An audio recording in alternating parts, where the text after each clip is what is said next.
Hello, I'm Loda Smits for the Finance News Network, and joining me from Thor Mining is its Chairman and CEO Mick Billing. Mick, welcome back to FNN. Hi Lilda, thanks for having me back. Now, you've just announced an upgraded ore reserve for the Molyhil Tungsten Mine in the Northern Territory. What are the highlights? A couple of things, Lilda. First, it's allowed us to extend the life of Molyhil from the previous study of 4 years to 6 years. We think, is quite a good development, and we're very pleased with it. The other thing it has highlighted is that in the early part of the life of the mine, the grades of tungsten in particular that we'll be mining are very high indeed, and as a result of that, we expect that the first couple of years of production we will be generating a lot of cash very quickly, and that'll hopefully help us recover our capital costs in the first year or so of production. And what is the significance of the upgrade for the project and indeed for the company? I guess if you go back 2 years, Lelda, we produced an ore reserve and a feasibility study based on a 4-year life.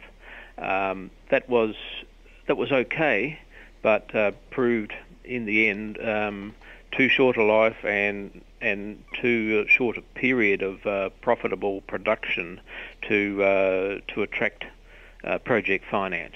We think we've addressed that, and we hope now that we will be able to produce an upgrade to the feasibility study in the next couple of months that will demonstrate that not only do we get our money back quite quickly, but we also have an extended period of time to generate cash after that period, and as a result, we really believe we should be able to get project finance this time around.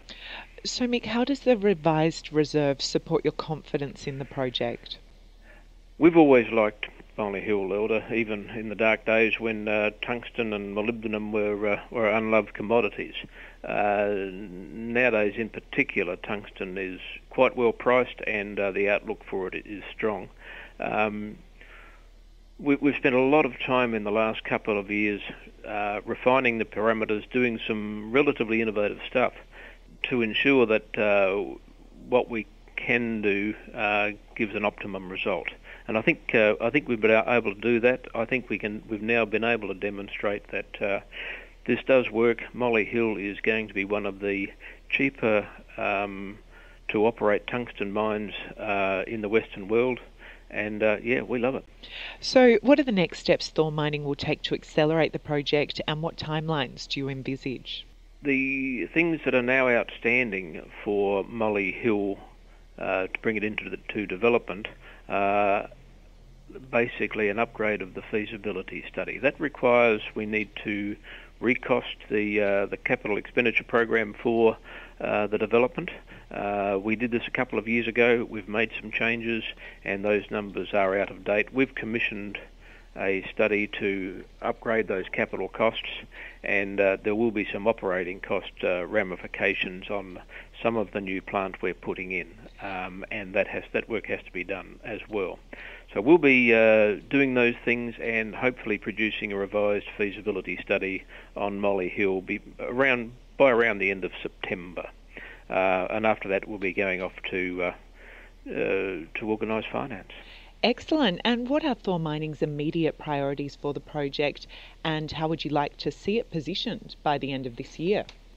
Well, in the first instance, finish the feasibility study, sign up a little bit of offtake. Remember, we do have 70 to 75% of the tungsten offtake in place. We need to do the balance and also the molybdenum, and hopefully by the end of the year we'll have those locked away and have either finance for the capital development organised or very close to.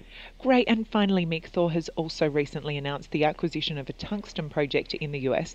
What is your strategy for tungsten? Loda, we like tungsten. We think this is a commodity that has got a good long-term future, and I think most people in the industry expect that for at least the next 4 or 5 years the tungsten price around the world is going to remain very strong. After that, perhaps it's a bit of a lottery, but certainly for the next 4 or 5 it is good. It is our intention to bring Molyhil into production as soon as we profitably can, or possibly can.